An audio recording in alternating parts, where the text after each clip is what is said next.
So ఓవరాల్గా రెండు దశల్లో కలిపి 92% నమోదైంది. 92.47% పోలింగ్ నమోదైంది. రాష్ట్ర చరిత్రలోనే, దేశ ఎన్నికల చరిత్రలోనే అత్యధిక స్థాయికి చేరుకుంది. దీనికి ముందు 2011లో కూడా 84.33% ఓటింగ్ నమోదైంది. సో ఓవరాల్గా 1951 నుంచి ఇప్పటి వరకు చూసుకుంటే అత్యధికంగా 92%కి పైగా నమోదైందంటే ఇది బెంగాల్ చరిత్రలోనే ఒక సరికొత్త ఎన్నిక అని చెప్పాలి. సో ఇట్ల నేపథ్యంలో అందరి చూపు కూడా బెంగాల్ వైపే ఉంది. సో ఎవరు అధికారంలోకి రాబోతున్నారు? భారతీయ జనతా పార్టీ ఈసారి ఖచ్చితంగా అధికారం చేపడతా ఉన్నటువంటి ధీమాతోనే దిగింది. అట్లాంటి పరిణామాలు కనిపిస్తున్నాయా చూడాలి. సో ప్రస్తుతానికి బెంగాల్లో తొలి ట్రెండ్స్ మాత్రం కనిపిస్తోంది. టీఎంసీ 10 స్థానాల్లో, భారతీయ జనతా పార్టీ 7 స్థానంలో ఆధిక్యంలో ఉన్నాయి. పశ్చిమ బెంగాల్లో టీఎంసీ 10 స్థానాల్లో ఉంది, భారతీయ జనతా పార్టీ 7 స్థానాల్లో ఆధిక్యంలో కనిపిస్తున్నాయి. అటు అస్సాం, కేరళ, తమిళనాడు, పశ్చిమ బెంగాల్, పుదుచ్చేరి శాసనసభ ఎన్నికల ఓట్ల లెక్కింపు కూడా ప్రారంభమైంది. ఢిల్లీలో ఇప్పటికే కొంత సంబరాలకు కూడా సిద్ధమవుతున్నటువంటి నేపథ్యం కూడా భారతీయ జనతా పార్టీ నుంచి కనిపిస్తోంది. ఇట్లాంటి నేపథ్యంలోనే ఈరోజు ఉదయం ప్రధానమంత్రి మోడీ ఒక ట్వీట్ చేయడం జరిగింది. కష్టపడితే ప్రతి సవాల్ను కూడా అధిగమించవచ్చు. అంటే నైపుణ్యం, కృషి, కరుణ అనేవి మన జీవితాల్లో చాలా అద్భుతమైనటువంటి శక్తులు. వాటి ద్వారా మనం ప్రతి సవాల్ను అధిగమించడమే కాకుండా లక్ష్యాలను కూడా సాధించడంలో మనకు సహాయపడతాయంటూ కూడా మోదీ ఒక ట్వీట్ చేయడం జరిగింది. Right. So Raj news screen పైన చూడొచ్చు, ఎలక్షన్ రిజల్ట్స్ కనిపిస్తున్నాయి. సో ప్రస్తుతానికి తమిళనాడులో డిఎంకే 43 స్థానాలతో ఆధిక్యంలో కనిపిస్తోంది. అటు అస్సాంలో NDA 16, INC Indian national Congress 7 స్థానాల్లో కనిపిస్తోంది. సో మిగతా ఇతరులు ఇంకెవరు కూడా ఖాతా ఓపెన్ చేసింది లేదు. పశ్చిమ బెంగాల్లో పోటాపోటీగా ఉంది. 96 టీఎంసీ, 94 బీజేపీ. సో ఇక్కడ నెక్ టు నెక్ ఫైట్ మాత్రం నడుస్తోందని చెప్పాలి. అటు తమిళనాడులో ఏఐడిఎంకే 17 స్థానాల్లో, టీవీకే 4 స్థానాల్లో ముందంజలో ఉంది. 43 స్థానాలతోటి ఆధిక్యంలో డిఎంకే కనిపిస్తోంది. సో మళ్ళీ ఈసారి డిఎంకేని అధికారం చేపట్టేటువంటి అవకాశం ఉంటుందా? తమిళనాడు ఈసారి మళ్ళీ స్టాలినే ముఖ్యమంత్రిగా ఉంటారా? విజయ్ గేమ్ చేంజర్ అయ్యేటువంటి అవకాశాలు ఏమైనా ఉన్నాయా? సో మొత్తానికి ఒక ఉత్కంఠమైనటువంటి ఎన్నికలనే చెప్పాలి ఈసారి 2026లో జరుగుతున్నటువంటి 5 రాష్ట్రాల ఎన్నికల్లో. మరి ముఖ్యంగా తమిళనాడు, పశ్చిమ బెంగాల్, దాంట్లో పశ్చిమ బెంగాల్ వైపే దేశం అంతా చూస్తోంది. బెంగాల్ రాజకీయాలు గమనిస్తే ఏ పార్టీ అధికారంలోకి వచ్చినా కానీ సుదీర్ఘంగా పరిపాలించడం ఒక ఆనవాయితీగా ఉంటుంది. ఆనాడు మావోయిస్టు పార్టీలు కానీ, ఆ తర్వాత వచ్చినటువంటి టీఎంసీ కానీ, అంతకుముందు పాలించినటువంటి కాంగ్రెస్ కానీ. సో బెంగాల్లో కాంగ్రెస్ శకం ముగిసిన తర్వాత కమ్యూనిస్టులు పాలించారు. ఎర్ర జెండాలను అంతం చేసి దీది మమత తన టీఎంసీ సామ్రాజ్యాన్ని సుస్థిరం చేసుకున్నారు. సో టీఎంసీని గద్దె దించేందుకు భారతీయ జనతా పార్టీ గత ఎన్నికల్లో తీవ్రంగా కష్టపడింది. కేవలం ఒక 5% పోలింగ్ నమోదైతే కనుక పోయినసారి అధికారంకి వచ్చేది. బట్ ఈసారి ఇలాంటి పరిణామాలు ఉండబోతున్నాయి. సో బెంగాల్ గెలుస్తుందా? బెంగాల్ ఓడుతుందా? సో బెంగాల్ సెంటిమెంట్తోనే నడుస్తోంది. సో తీవ్రంగా మమతా బెనర్జీ కూడా పోరాడింది. మమతను శాసనసభ సభ్యురాలిగా ఓడించినా కానీ టీఎంసీ ఎక్కువ సీట్లు గెలవడంతో గతంలో దీదీ సీఎం కాగలిగారు. సో కోల్కతాలో బీజేపీ జెండా ఎగరేసేందుకు అగ్రనాయకత్వం కూడా గత కొద్ది కాలంగా, దశాబ్ద కాలంగా కూడా వ్యూహాలు పన్నుతూనే ఉన్నాయి. సువేందు అధికారిని టీఎంసీ నుంచి బీజేపీలోకి తీసుకుంది.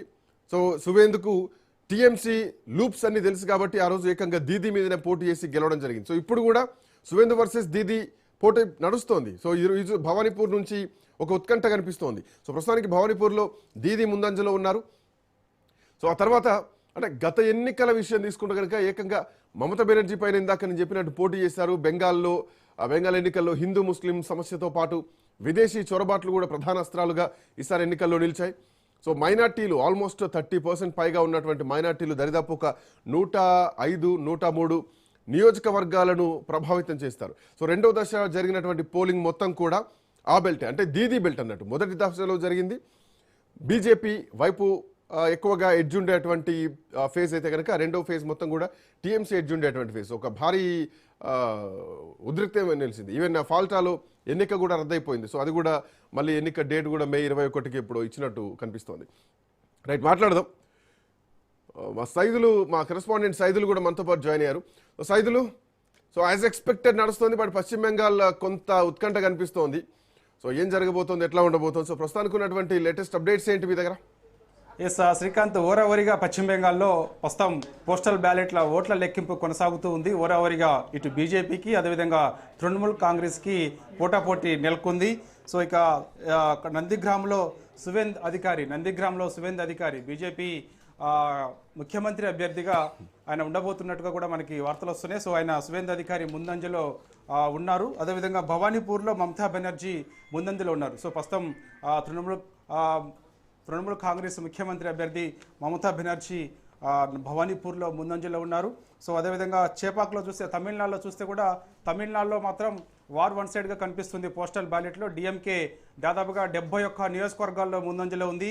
సో ఓరావరి అనుకున్నారు, వాస్తవంగా సర్వేలు కూడా అలానే చెప్పాయి. తమిళనాడులో డిఎంకే ఏఐడిఎంకే మధ్య ఓరావరి అని చెప్పేసి కూడా అన్నారు. కానీ ప్రస్తుతం పోస్టల్ బ్యాలెట్ల ఓట్ల లెక్కింపు మాత్రమే కొనసాగుతుంది. కాబట్టి టీవీకే ఒకే ఒక నియోజకవర్గంలో ముందంజలో ఉంది. ఏఐడిఎంకే 7 నియోజకవర్గాల్లో ముందంజలో ఉంది. 71 స్థానాల్లో డిఎంకే ముందంజలో ఉంది. అదేవిధంగా వెస్ట్ బెంగాల్లో చూస్తే మాత్రం వెస్ట్ బెంగాల్లో కూడా బీజేపీ అదేవిధంగా తృణమూల్ కాంగ్రెస్ పోస్టల్ బ్యాలెట్ల ఓట్ల లెక్కింపులో ఓరావరిగా అక్కడ కొనసాగుతూ ఉంది. సో కేరళలో కూడా ఎల్డీఎఫ్ యూడీఎఫ్ మధ్య ప్రధాన పోటీ ఉండే అవకాశం ఉందని కూడా ఉన్న సర్వేలు చెప్పాయి. అదేవిధంగా యూడీఎఫ్కి ఆధిక్యం ఉంటుందని కూడా చెప్పాయి. కానీ ఇప్పుడు చూస్తే మాత్రం ఎల్డీఎఫ్ యూడీఎఫ్ మధ్య పోస్టల్ బ్యాలెట్ల ఓట్ల లెక్కింపులో మొత్తం 140 అసెంబ్లీ నియోజకవర్గాలకు స్థానాలకు చూస్తే మాత్రం ఓరావరి పోస్టల్ బ్యాలెట్ల ఓట్ల లెక్కింపులో నియోజకవర్గాల్లో ఎల్డీఎఫ్ అభ్యర్థులు అదేవిధంగా యూడీఎఫ్ అభ్యర్థులు దాదాపుగా ముందంజలో ఉన్నారు. అదేవిధంగా అస్సాం ఒకసారి చూసుకుంటే శ్రీకాంత్, అస్సాంలో సర్వేలు చెప్పినట్టుగా బీజేపీ దాదాపుగా ముందంజలో ఉంది. అస్సాంలో దాదాపుగా బీజేపీ అక్కడ గెలిపే లక్ష్యంగా ముందుకెళ్తుంది. సో పుదుచ్చేరిలో కూడా అదే కనిపిస్తుంది స్పష్టంగా. పోస్టల్ బ్యాలెట్ల ఓట్ల లెక్కింపులో పుదుచ్చేరి ఎన్డీఏ కూటమి అభ్యర్థులు చాలా వరకు అన్ని నియోజకవర్గాల్లో కూడా ముందంజలో కనిపిస్తున్నారు. తమిళనాడులో చూస్తే అదేవిధంగా డిఎంకే దాదాపుగా ముందంజలో ఉంది. తమిళనాడులో ఉప ముఖ్యమంత్రిగా ఉన్నటువంటి చేపాక్లో పోటీ చేస్తున్నటువంటి ఉదయనిధి స్టాలిన్ తను కూడా ముందంజలో కొనసాగుతున్నారు. వెస్ట్ బెంగాల్లో కూడా అదే కనిపిస్తుంది. అదేవిధంగా కేరళలో కూడా సర్వేలు చెప్పినట్టుగా ఎల్డీఎఫ్ యూడీఎఫ్ మధ్యనే దాదాపుగా ఓరావరి పోటీ కొనసాగుతుంది. కొద్దిసేపటి క్రితమే ప్రధాన మంత్రి నరేంద్ర మోడీ ఒక ట్వీట్ చేశారు. 5 రాష్ట్రాల ఎన్నికల ఫలితాలకు సంబంధించి కొద్దిసేపటి క్రితమే ప్రధాని మోడీ ట్వీట్ చేశారు. నైపుణ్యం, కృషి, పట్టుదల అద్భుతమైన విజయాలుగా ఆయన భావిస్తూ ఒక ట్వీట్ చేశారు. ఆసక్తికరంగా మారింది. సో ఏదేమైనా అందరి కన్ను మాత్రం వెస్ట్ బెంగాల్ పైనే ఉంది. ఎందుకంటే వెస్ట్ బెంగాల్లో ఎవరు గెలుస్తారు అనేది కూడా కొంత ఆసక్తిగా మారింది. సో ప్రస్తుతం అయితే 5 రాష్ట్రాల ఎన్నికల ఫలితాలకు సంబంధించి మాత్రం ఓన్లీ పోస్టల్ బ్యాలెట్ల ఓట్ల లెక్కింపు మాత్రమే, ఇంకా వీవీఎంల లెక్కింపు ఇంకా ప్రారంభం కాలేదు. మరి కాసేపట్లో ప్రారంభమయ్యే అవకాశం అయితే కనిపిస్తుంది. అయితే టీవీకే మాత్రం యాక్చువల్గా ఒకే ఒక సర్వే టీవీకే యాక్చువల్గా తమిళనాడు రాష్ట్రంలో అత్యధిక స్థానాల్లో విజయం సాధించబోతుందని చెప్పేసి కూడా వార్తలు వచ్చాయి. కానీ ఇప్పుడు పోస్టల్ బ్యాలెట్లో టీవీకే దాదాపుగా వెనుకంజలో ఉంది. విజయ్ పోటీ చేస్తున్నటువంటి 2 నియోజకవర్గాల్లో కూడా విజయ్ మనకు అందుతున్న సమాచారం ఏంటంటే పోస్టల్ బ్యాలెట్ల ఓట్ల లెక్కింపులో టీవీకే అధ్యక్షుడు విజయ్ వెనకంజలో ఉన్నారట్టుగా కూడా మనకైతే వస్తూనే చూడాలి. మరిగా వీవీఎంల ఓట్ల లెక్కింపులో ఏమైనా తారుమారు అవుతుందా అనేది కూడా మనకి కాసేపట్లో తెలిసే అవకాశం అయితే ఉంది. ప్రస్తుతం మనకు అందుతున్న సమాచారం మేరకైతే టీవీకే అధ్యక్షుడు 2 నియోజకవర్గాల్లో పోటీ చేస్తున్నటువంటి విజయ్ పోస్టల్ బ్యాలెట్ల ఓట్ల లెక్కింపులో వెనకంజలో ఉన్నట్టుగా కూడా మనకైతే సమాచారం అందుతుంది. Right Saidulu, thanks for joining. Latest updates కోసం మళ్ళీ మీ దగ్గరకు వస్తాం. సో ప్రస్తుతానికి ఎన్నికల కౌంటింగ్ హోరాహోరీగా స్టార్ట్ అయింది. సో ఎవరు గెలవబోతున్నారు, ప్రజా తీర్పు ఎట్లా ఉండబోతోంది? సో పశ్చిమ బెంగాల్లో మమతా బెనర్జీ భవానీపూర్ నుంచి కొంత వెనుక